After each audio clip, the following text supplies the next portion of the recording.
대한민국 사법부와 헌법재판소는 안녕하십니까?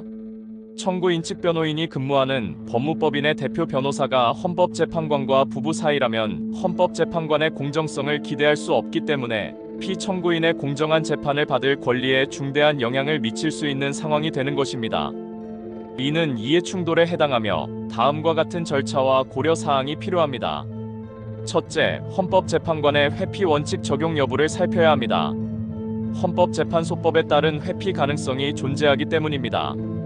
헌법재판관과 법무법인 대표가 부부관계이고 그 법무법인이 소송에 관여하고 있다면 이는 명백한 이해충돌 상황입니다. 이 경우 헌법재판소법 제18조 제2항에 따라 해당 재판관은 스스로 회피를 신청할 수 있습니다.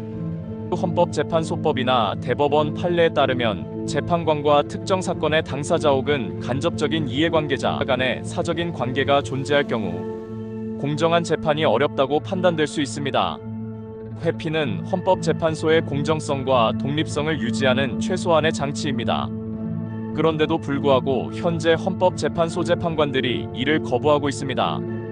재판관이 위법을 범하고 있는 것입니다.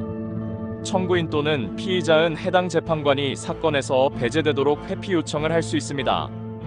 피청구인이 요청했지만 재판관들이 거부한다면 상당히 문제가 있다고 생각합니다. 둘째, 청구인과 피의자의 입장에서의 영향이 존재합니다. 청구인 또는 피의자 입장에서는 다음과 같은 문제가 발생할 가능성이 큽니다.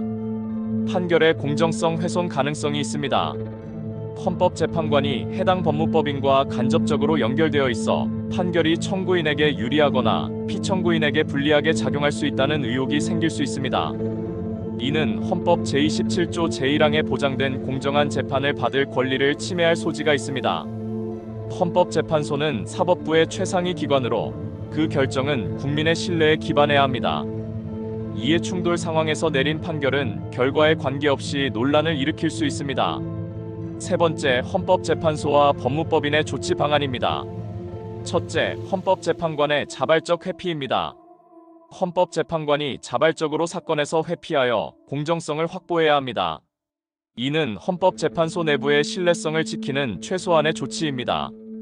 둘째, 법무법인의 역할 제한입니다. 법무법인이 해당 사건에서 관여를 중단하거나 법률, 대리인을 변경하는 것도 해결 방안이 될 수 있습니다. 이를 통해 불필요한 이해충돌 상황을 방지할 수 있기 때문입니다. 셋째, 공정성 확보를 위한 제도 개선입니다. 헌법재판관과 가족, 배우자의 직업적 이해관계를 사전에 신고하고 검토하는 시스템을 강화해야 합니다. 법무법인의 대표 변호사와 재판관의 관계가 드러날 경우 관련 사건에서 해당 법무법인이 자동 배제되도록 하는 규정을 마련할 필요가 있습니다.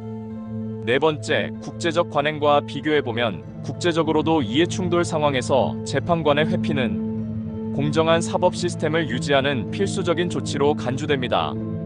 미국 대법원 재판관은 가족, 배우자 혹은 가까운 지인이 사건에 연관될 경우 자동으로 회피해야 합니다. 유럽인권재판소 ECHR도 이해충돌 상황이 발견되면 재판관은 재판에서 배제되며 심리가 재구성됩니다. 결론적으로 헌법재판관과 법무법인 대표 변호사가 부부관계이라면 공정한 재판을 받을 권리를 침해할 가능성이 큽니다. 해당 재판관은 사건에서 회피해야 하며 법무법인은 해당 사건에서 철수하거나 대리인을 교체해야 합니다. 청구인 또는 피의자는 이러한 상황에서 공정한 재판을 받을 권리를 적극적으로 요구할 수 있습니다. 그럼에도 불구하고 요청을 거부하는 대한민국 헌법재판소, 어떻게 생각하십니까?